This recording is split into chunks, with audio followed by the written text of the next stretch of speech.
Welcome to On the Clock with Krysten Peek. I'm Krysten Peek, NBA draft analyst for Yahoo Sports. You guys, the NBA draft, it's here. It's right around the corner, but there's so much on the table, and I'm so excited to welcome one of my favorite players to follow in this space, and I'm sure you guys will enjoy his insights too. Jonathan Wasserman from Bleacher Report. He's the NBA draft analyst for there. And Jonathan, I know we've got a lot to talk about. I want to talk about rumors. I want to talk about risers and fallers. And I also want to talk about potential trades and draft battles. A lot is going on this time of year. But my first question to you, first of all, thank you for joining the pod. I know the first time during the pandemic, I came on your podcast and told stories about LaMelo Ball and that draft class. So thank you for joining me on mine. I know how busy I am this time of year, so I imagine it's the same for you. Yeah, we got the same situation going on, I'm sure. Honestly, yeah. Draft night gets to the point where like the players come through and, you know, I'm really excited for them. Like I said this to Paolo Banchero last year. It's like, Paolo, I'm so excited for you. Also, I'm so done talking about you. Like that's all I do. Like the 3 weeks leading up to the draft.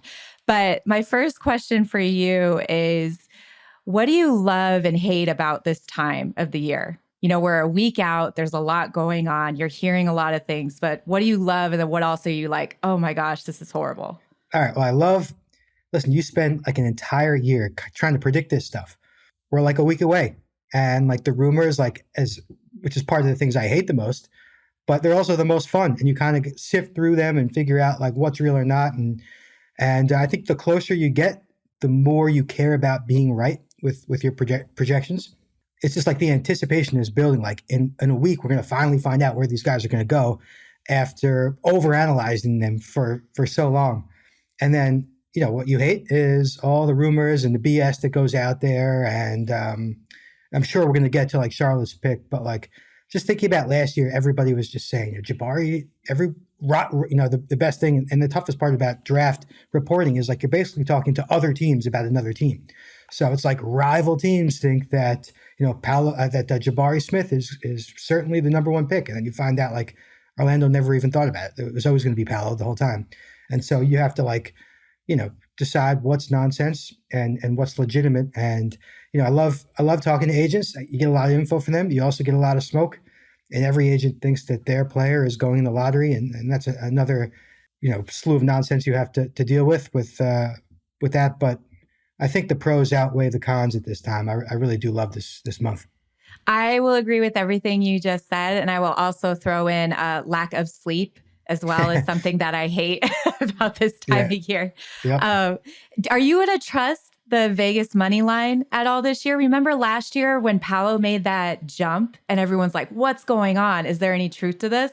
And then it ended up being true. Are you going to trust Vegas at all with different scenarios coming up either at 2 or what's going to happen at 3? I could have the best source in the world, but if Vegas tells me I'm wrong, I'm going with Vegas. Like those guys know what they're doing. And I've followed sports betting for a long time, and I literally expect to lose every bet I make.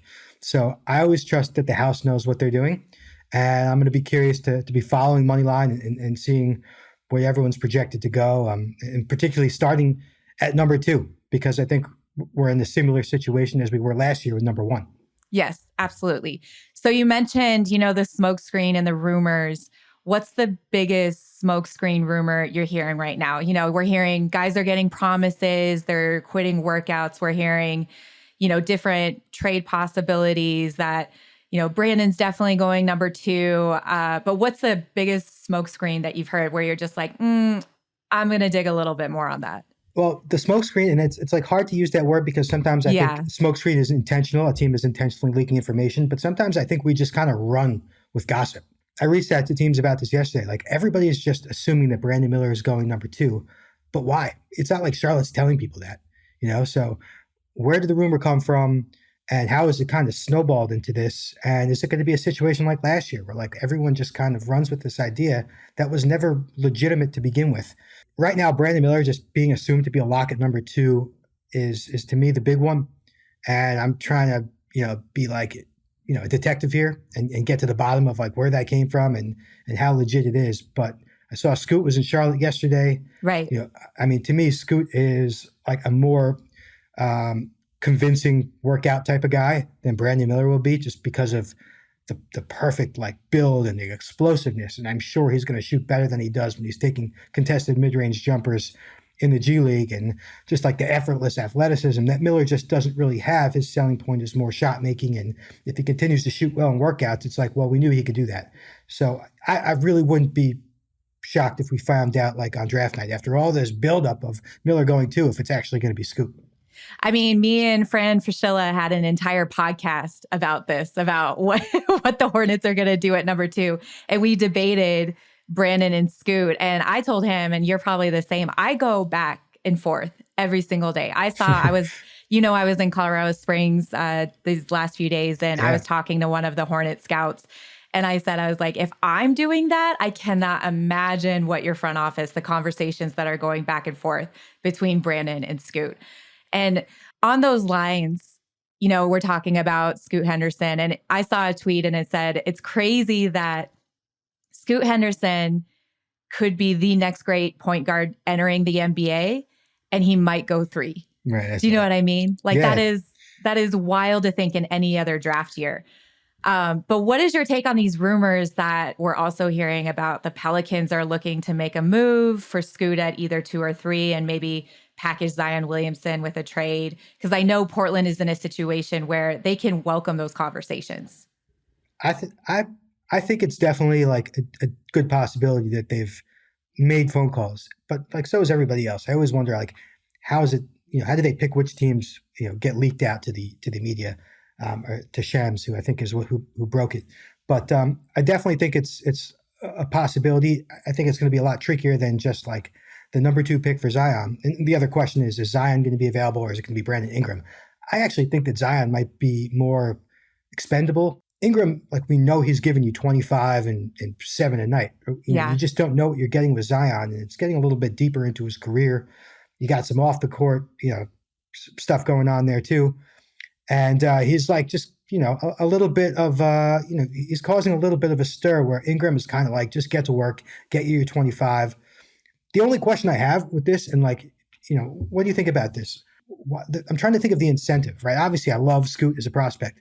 But if the Pelicans are kind of at this stage, they got McCollum now, like they're ready to like push up the standings. I think if you trade a guy like Ingram for Scoot, you get worse next year. And that's nothing against Scoot. That's just a rookie ball handler coming in, where you have Ingram, who is, all-star level caliber player, who, the consistency every single night. And Scoot is, he's not going to shoot well. He's going to be turnover prone. Like, he's not going to make them better next year unless, they trade Zion, who wasn't giving them anything, last year anyway. So like, so what do you think? Like, if you're the Pelicans, like, what's your motivation to go up and get Scoot and offer one of your big names? I don't know. I mean, I could see them trying to make up for maybe mistake of taking Zion over John Morant, in the draft, and trying to get that next guard that's going to lead their franchise. But you do make a great point in terms of like Brandon Ingram and CJ McCollum already are established, and they're already putting up big numbers. And I don't know what their motivation is. These are just rumors. And this is why it's good to talk them out. Yeah. Not only for us, but also, for the fans that are jumping on these, But with how talented this draft class is, and there's an assumption that the talent drops off a little bit next year, is this the draft where we're going to see a lot of action and trades? I think there's going to be a lot of phone calls. I think because teams are going to just overvalue their pick, it might make it a little harder. Like I've heard Dallas is involved, but they're going to want a lot for number 10 based on the level of prospect that's supposed to be available to them. And then meanwhile, a team that's moving up might not have that much certainty because you still don't know what you're getting in a prospect. So I think that kind of makes it a little bit tricky, but I'd imagine there's going to be a lot of teams wanting to move up, and a lot of teams with picks in that, late lottery range, who are maybe more looking for veterans instead of, prospects, because they're like trying to get out of the lottery and make that jump into the playoffs. I think there's just going to be kind of a disconnect in assessing value to the draft slots. Yeah. But yeah, there's going to be tons of phone calls, and I'm sure there's going to be there's going to be enough deals to make the fans happy and make it like an interesting draft, right? Right. Well, you look at it and there's 7 teams. I can't remember this being normal.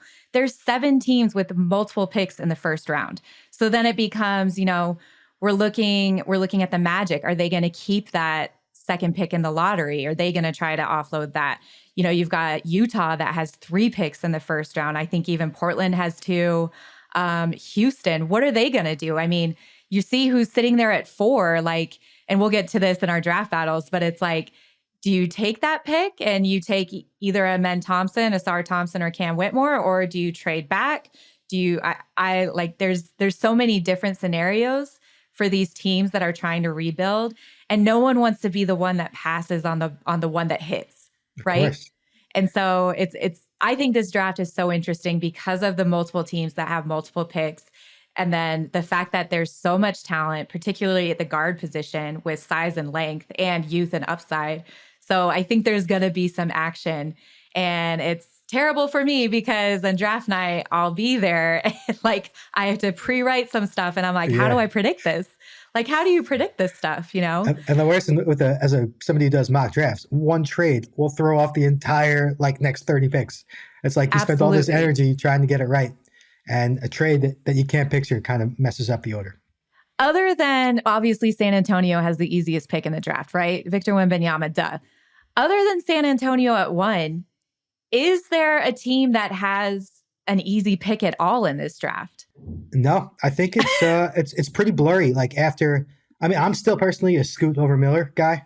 So to me, number 2 would be easy, but I understand why there's going to be debate over what to do with, Scoot and LaMelo versus Brandon Miller and the easy fit. I get that, but to me it would be Scoot. But then after that, there really is not an obvious difference, and it might become obvious in a year when we look back, which it always is. But right now, identifying the best player available is pretty difficult to do. Starting at number 4. I mean, Amen Thompson is my guy at 4. Right. But then you look at Houston, and it's what happens if they get James Harden? And how do you make that all work with adding Amen, who's more of a, unlike Asar, who's more of kind of a 2 guard. I still think Amen is more of a primary ball handler. You take the ball out of his hands, you're kind of taking away his biggest strength. And so how do you fit those guys all together? So in my last mock draft, I have Amen slipping, but to me, he's the best prospect available at 4. And I think as you just move down 5, 6, 7, 8, there is no easy pick. You got to find, and that's why I think fit might play a big role, because it's kind of difficult to identify the best player available. And every team says once they struggle and they have their tier of guys, then fit kind of works as a tiebreaker. Amen said something really interesting to me at the NBA Draft Combine. He said, in this draft, everybody's, looking over here to the left. Victor Wembanyama. He's the generational type talent. And in the shadows are these guards coming up that if I've never wish injury on anyone, but if something happens and Victor doesn't hit, then, you've got a lot of guards in this class that could be potential all-stars. So it's almost like Victor, but look who else is over here, Right, so quick story. So I was at the NBA Combine, and I got the chance to actually watch one of the scrimmages with Amen and Asar. And as we're sitting there talking, to the left of me was a rep from the Spurs. And he says to one of the overtime guys, he goes, "Let me talk to the Spurs guy." As if he actually has a chance to go number 1, or that he believes he should. He's let me get a crack at those Spurs. I want to interview with them. Let me go talk to that guy right there. So it kind of shows the confidence that those guys have. And then if you just kind of project further out their bodies for their position, the unbeatable athletic ability and the ball handling and passing and the room to improve as a shooter and the defense, man, these guys certainly can be the second, third best prospects in the draft. Honestly, I've never met a pair of prospects or players that are this tuned into basketball. They watch film immediately after games. They push each other to get better. They take pride in their defense. And Asar said the same thing to me. He's because I asked him, I said, do you feel slighted at possibly not getting in the conversation at number 2? I asked both of them, and he said, number 2, why can't we be considered at number 1? He was saying it tongue in cheek, but that just goes to show the confidence they have. All right, let's talk a little bit about which players we're seeing rise up the draft board? Like this happens every year, these 3 weeks in between the combine and the NBA draft. So who are some of the prospects that you have on your boards that are moving up the farthest? Derek Lively is the biggest guy right now. Yep. From what I'm hearing, like everybody is kind of rebuying back in. He came in as the top recruit and started slow, and then he kind of figured it out. And then I think at this point, everyone's pretty convinced about the rim protection, but he's starting to shoot, show that he could shoot like he kind of did at his pro day. Yep. Yeah. And so, didn't he? I mean, you probably watched more than I did in high school. Didn't he play like stretch four with Jalen Duren? Yes, he was fantastic, and that's why I was so confused when he got to Duke and seeing how they were utilizing him and running everything through Kyle Filipowski and just using him as like a rim runner. It didn't make any sense to me. So yes, so Filipowski's kind of fit there, kind of reduced Lively's responsibility and limited his ability to showcase any versatility and stretch potential. And suddenly he goes to his pro day and it looks like, he's an actual shooter. And if, I've been to a lot of his practices in the past and he's always working on the three ball. And so if you start to buy into that and then add it to the like guaranteed rim protection that's going to come from his 7'6" wingspan and just seeing like how quickly he picked up, like he was pretty bad in the beginning. Like I prematurely dropped him down the board because I was like, he's just not really getting it. Same. He picked it up fast. Like he started like learning how to react in pick and roll situations. And he was just timing things differently. And so to me, that shows, the potential to improve, like you have to have the right head on your shoulders to start figuring stuff out like that. And then with the physical tools that are obviously going to translate, and then you throw in the shooting potential. And so I think he could go as high as 8 to the Wizards, Mavericks in play. To me, Lively is the biggest riser of the big names, but there are a couple others who came out of the combine, like Ben Shepherd, and Omax Prosper. As another guy who's flying up the board. Yeah, I saw your tweet that he's worked out with 15 teams. Like, what's his draft range? Like, would it surprise you at all if he snuck into, the mid-first round? I just had a source yesterday tell me, like, there are 3 teams in the top 20 who really want him. And, whether they want him in the top 20 or want him, as in the early second round, or trade down or something like that, it's tough to say. But there's, like, crazy interest in him. Mainly just because everybody likes that type of guy, and maybe you question his offensive upside, but like if you watch that NBA combine game, he didn't really execute like many skills and he still dominated just using the 7'2" wingspan and the motor. And he just athletically popped over everybody else. Absolutely. And I think if you're a playoff team, you're like, we could just plug him in and just say, go play to your strengths, run the floor and defend the other team's best wing scorer. And like, you're going to hold value to us. And then on the other hand, for our rebuilding team, it's like, well, this guy can really set the tone for us. We have a lot of like high level, like we have Chet Holmgren, we have Jalen Williams, we have Shea. Let's take a guy who may not have the typical offensive upside, but somebody who's going to set the tone with his competitiveness. I heard like he's working out like a madman at these workouts too. And he's done 16 and he's only going to do more. He was a guy that definitely popped, and you mentioned Ben Shepherd. I've been hearing all sorts of things about Ben that teams like him in the mid-first round, but they might want to trade back for him. But if they trade back and the team right after them knows that, then they'll take Ben. Like there's this like cat and mouse game, like nobody trusts anybody when you take that gamble and trade back. But where is his draft range? I know that the Hawks like him. Miami, those are mid-first round teams who've brought him in, really like him. It's just hard to say if they're willing to take him that early. And that's what other teams have asked me is like, do you think like Miami would actually take him at 18? I think just looking at past history, like teams will do it. They'll take the guy that they like. Yeah, that they want. But like if Miami, I think that the cat and mouse game I was alluding to, since you're naming teams, I'll name some, is if Miami wants to trade back for him and the Warriors are right after them, the Warriors, I think, would have no problem taking him at 19. Like you said, because they're already a playoff team. He would bring in additional shooting and, solid minutes, solid secondary minutes. And so I think that's where, you kind of get like, oh, Ben Shepherd went 18, Ben Shepherd went 50, like, because they don't want to play that game with a prospect like him, right? Totally. And they stop worrying about like other classic rankings. And they're just like, we like Shepherd. We brought him in. And we just love his character. Like the interviews play a big role. You can be very convincing in an office room, like just like any other company, you want to like the person that you're going to hire. And Right. so Shepard is like the nicest kid. And, Ever. right. I mean, he's just such a likable person. And so I think that's going to just give him a little bit extra edge during this process. Absolutely. Okay, now we talked about guys that are on the rise. Let's talk about the other side of the spectrum. Who are some of the prospects that you've seen fallen, either if they were projected high in the draft, now they've kind of tailed off or anything, or just interviewing bad, had bad workouts? Like, what are some of the names you're hearing? So it's like you never hear somebody who's falling. You just hear other guys rising. And so naturally, that's true. That pushes them down the board. So I don't want to make it seem like, he's having weak workouts.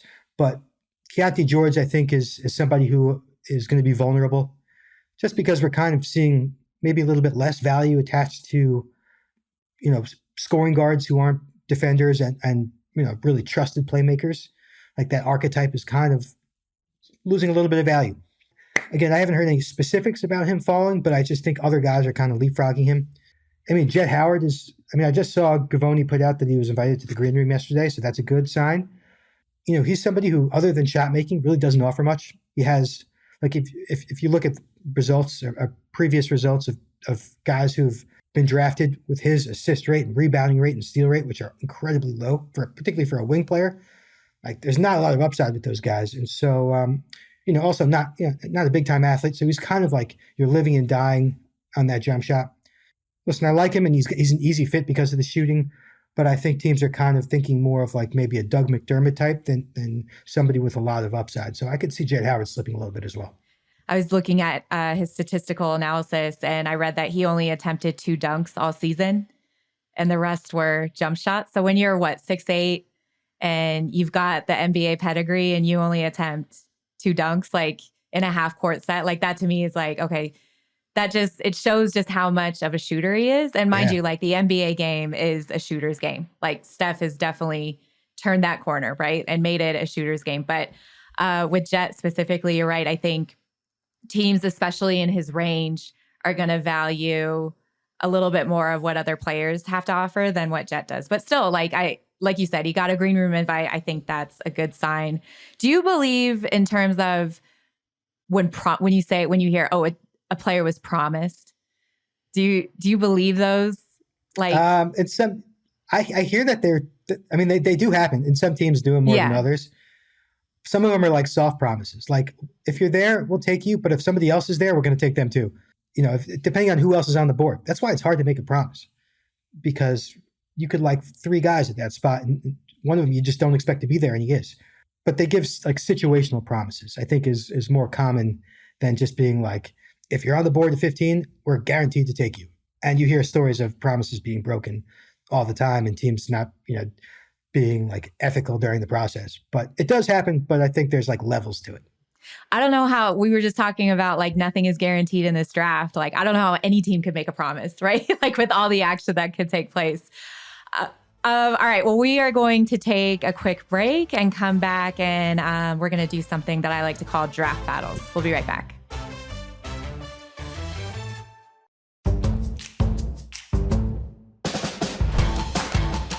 Welcome back to On the Clock. I'm Krysten Peek, and I'm joined by Bleacher's Report's Jonathan Wasserman. We're about a week from the draft. We have a lot to discuss, and like Was alluded to at the top of the pod, there are no easy answers in any of these picks after Victor Wembanyama. There's going to be a lot of discussion. There's going to be a lot of phone calls. So I want to do a little segment that I like to call draft battles. Okay, Was, I am going to give you different scenarios. And if you were that GM, I want to know who would you pick and why. All right? Cool. So you've already said that you're favoring Scoot at number 2. So we'll skip that. I have no idea what Portland's going to do at 3. So we'll just go right down to 4 and their options. If you are the Rockets, are you drafting Cam Whitmore out of Villanova, 6'8", big guard, or Amen Thompson, who we talked about, 6'7", playmaker, athletic, super athletic? I'm drafting Thompson. I just think he's the best player available. I actually think they might end up taking Whitmore from what I'm hearing, but I'm going Thompson. I just think that there's not another NBA player with his positional size athleticism and playmaking ability. I had to come up with a comparison the other day, and I just couldn't. One doesn't exist. I think he's also so special athletically. He's going to find ways to score in the half court just by like elevating in the lane and finding ways to finish. If he just develops any degree of a jump shot, I think he's got the chance to be one of the more special players in the league. How big of the difference is between Amen and Asar and their game to you? I have Amen like definitely better, but not in like a separate tier. Like if I were to start a franchise, I would easily pick Amen. But I could see why teams think Asar is an easier fit because of the superior shot making. And I know that there are other scouts who are just more comfortable with the shot making, and they have Asar higher. So it's like close enough where you can make a case for either. But to me, I'm just more like really just kind of intrigued by the combination of physical talent and his particular skill set as a passer. I mean, I would take Amen at 4 too, but like you, I'm also hearing Cam Whitmore is at play at 4. Like that's what the name I'm hearing associated with the Rockets. Why do you think they're leaning towards Cam, and how would he fit with that team? Because there's a lot going on there. There's a lot of cooks in the kitchen. And if you add James Harden to that, like, I don't know if Udoka, like how you even make that work. Just the idea, just the fact that they're like pursuing a guard like that, or even Freddie Van Vliet, who's going to be a free agent. Like just, if they want one of those guys, then to me, that suggests that they are not in love with adding a 20-year-old ball handler. And if there's pressure to start winning games, again, I love Amen, but he's going to take a little bit longer to make an impact just because teams are going to play drop coverage on him. He's going to be forced to shoot. He's going to have to figure out a lot of different things early. And I don't see how he makes the Rockets much better next year. Whereas I could see why you want to take the ball out of Jalen Green's hands a little bit more and not give it to a rookie, give it to like a veteran, like Fred or like James.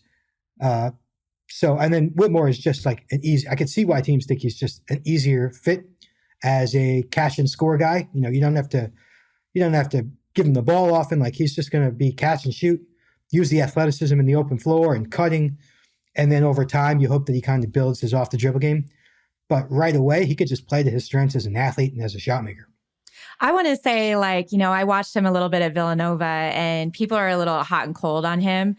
I would say to people, scrap the Villanova season, go back, watch the McDonald's All-American game, watch Hoop Summit, watch how he dominated the FIBA America Cup, and he walked away with MVP honors. So anyone that kind of fights me on Cam Whitmore, I said, no. You got to look at the full body of work. You can't just look at this one season. I say the same thing about Brandon Miller. He had a terrible NCAA tournament. It's let's look at the entire season. He was pretty good. He was the best freshman in the country. Let's face it. Go ahead. No, continue. I was going to say, I'm one of those guys that you'd probably fight on Whitmore. I'm a little bit lower on him. But like you said, I kind of have to, expand out, zoom out and remember FIBA and he showed a little bit more passing. If you were just look at freshman seasons, and I know Villanova didn't give him the ball and it wasn't his job to create, he has, I think, maybe the top 5 lowest assist rate of any wing prospect that's going to get first round consideration. And so to me, that does highlight some tunnel vision and a need to kind of get better at multitasking off the dribble. But like you said, I don't have him in the 20s. I have him later in the maybe 7 to 9 range. Right. But yeah, I would probably be one of those guys that you go that back I have and to forth fight. with. Yeah. A friendly fight. Yes, exactly. Draft battle number 2. I did a podcast with OKC. It was an OKC network podcast, and they did draft battle, and the guy announced it every time. He's like, draft battle number 1. But so that was the homage to that, where I got the idea. So draft battle number 2, the Pacers at 7. Jarris Walker or Taylor Hendricks? Jarris Walker. Why? I like Walker's offensive versatility a little bit more. I mean, Hendricks, there's just a little bit extra, appeal to the 3-and-D archetype.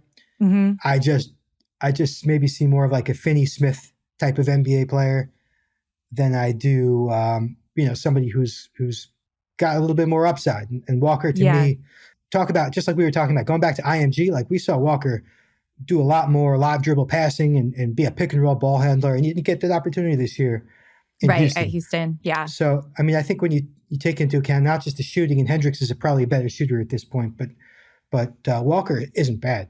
And I think we just saw a little more off the dribble stuff, a little more, post work and passing. And so I just see a little bit more paths to upside with Walker than I do Hendricks. You know what I love about Jarace Walker the most? First of all, he's a complete unit. What is he? 6'8", 250. And he just looks like he's just ready to play in an NBA game tomorrow, right? But I also love, I got a chance, obviously, to get to know him off the court. And I've been to a few Houston practices. I was in and out of the gym at IMG. And he's a great teammate.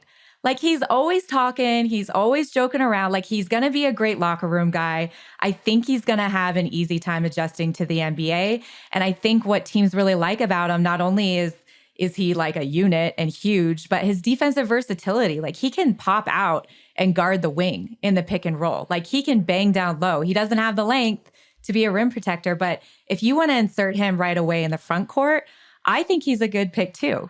I like him. So, I like him as a small ball 5 in some lineups. He's 250. He doesn't have an ounce of body fat on him. Not an ounce. And I was going to ask you, because when you talk to coaches, you talk to anybody who knows him off the floor, you only hear amazing things about him and his coachability and just a great person. Another guy who's just going to crush workouts and again be like you said, a highly liked teammate in the locker room, right? Absolutely. I know. I can already see him and Tyrese Halliburton being best friends. The two high character guys. Yeah. Okay. Draft battle number 3. Jazz at 9. Taylor Hendricks or Grady Dick? How did I knew you were going to say Grady Dick there? He's such a Utah pick. He is, and he also falls right into that slot at number 9. I have Grady Dick. I'm not in love with the upside of Hendricks, and I think there are more avenues to upside with Grady that we weren't really necessarily able to see it at Kansas. And no fault to Kansas, I just think he's got more to his game than just straight up shooting. And I think he's a better athlete than he gets credit for. I like if you're. I'm trying to pick Utah. If you have Markkanen and Grady Dick on the wings, you have shot making, you have spacing, you have IQ, and then with a defensive guy in there like Walker Kessler, I like the way that's kind of rounding out there. Whereas, Hendricks fits also, but I guess my point is I just think that Grady Dick's going to offer a little bit more offensively with Kessler there already. I don't necessarily value Hendricks' defensive upside as much. Yeah, that's fair. What's so funny is if you asked anybody in the state of Utah, I live outside Salt Lake City.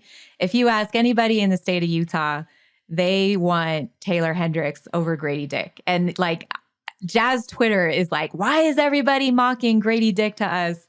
Because they love Taylor Hendricks. I don't know what they're going to do. They might take a primary ball handler at 9 and then try to get some size at 16. But they are in an interesting spot. Yeah, I think, at 9. That 16 pick, you always wonder if they incorporate that into their draft decision, or if they take a forward there, knowing they can get a guard at 16, like a Hood Schifino or a Case and Wallace. Right, Case and Wallace, or even Kobe Buffkin. I'm hearing a lot of Jazz love. But it's interesting. I love these different scenarios. All right. The last one I have for you is the Thunder at 12. I'm going to switch it up here in what I originally had. Bilal Coulibaly or Derek Lively. I like Lively there. I like Coulibaly. Yeah. I think Coulibaly and I'm high on Coulibaly, but I think these guys who make late pushes, people are looking for excuses to kind of move a guy up the board. And I know he's doing some really cool things. And both of us have called his games a lot this year for NBA, which has been fun, right? I like Coulibaly. I'm not really buying any creation with him. And for a wing, I want some creation. Whereas I think Lively you put Lively next to Chet. I want that defensive pairing so badly. I mean, it's going to be so hard to score on them. They create this unbelievable identity of length and rim protection in OKC. Whereas Coulibaly, maybe in a couple of years, he's something, he's something interesting, but I think Lively has the chance to kind of change things in Oklahoma City that Coulibaly can't do.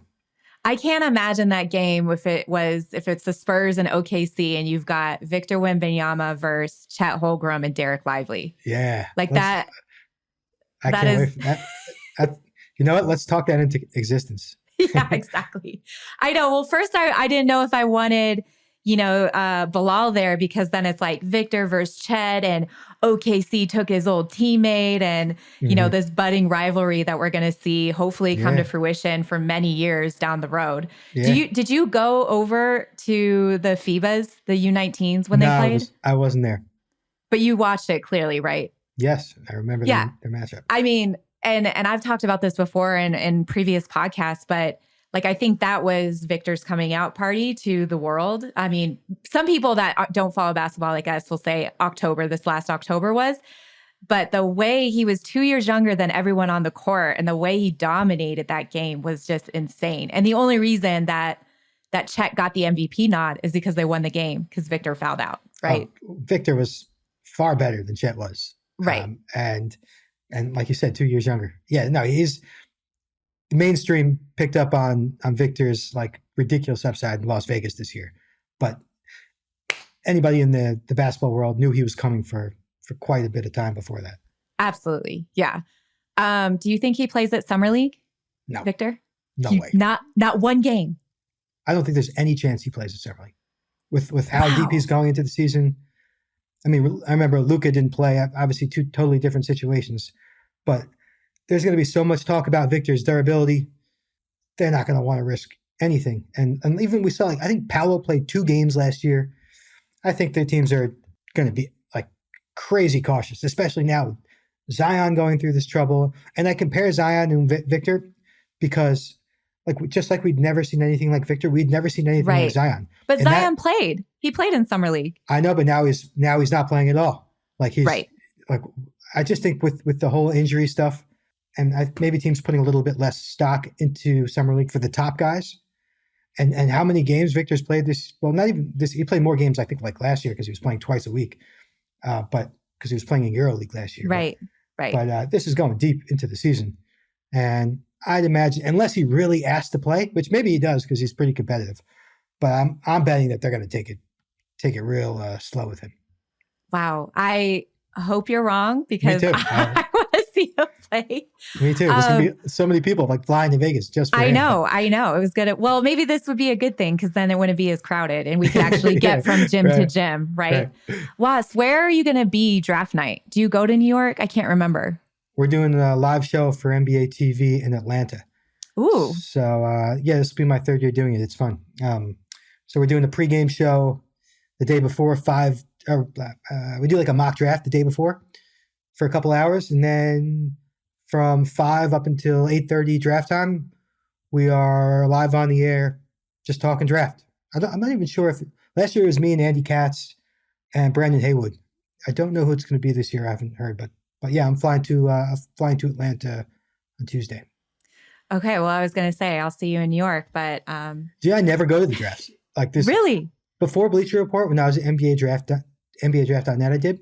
But since I've been at Bleacher Report, we're always doing live shows or stuff like that. And so it's so funny. Like I haven't been to a draft in 10 years. There's not like that much to do there once the picks are happening.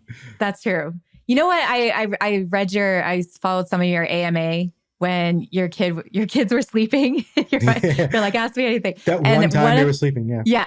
Yeah.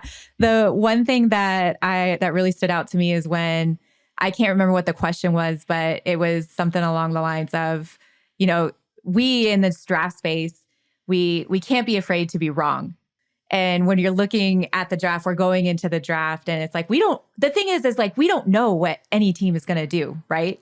We're just thinking if what we would do in that situation. But do you ever go back after draft night and compare how many picks you got right? Do you look back at it? Oh, of course. What are you, crazy?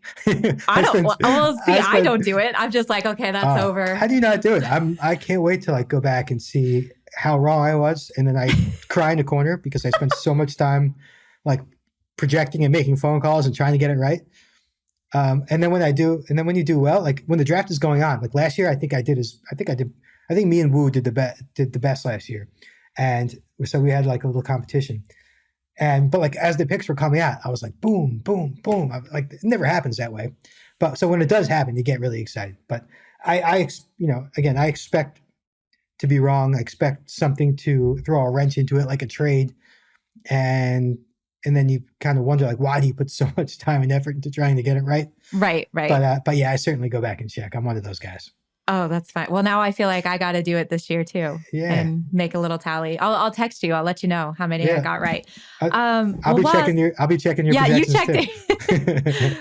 Was, this was so much fun. And like I said, like I know how busy I am, so I know how busy you are. So I appreciate you taking some time with us and talking the draft. And if you guys want to follow Was and his work, you can follow him at NBA Draft Was. Follow me on Twitter too, at Krysten Peek. Thanks to John and Stone for waking up early and working hard to make this sound and look great. Jake and Dan will be back for a new episode of No Cap Room tomorrow, and I'll be back with another episode of On the Clock next Wednesday, right before the draft. Thanks for listening, and we'll see you then.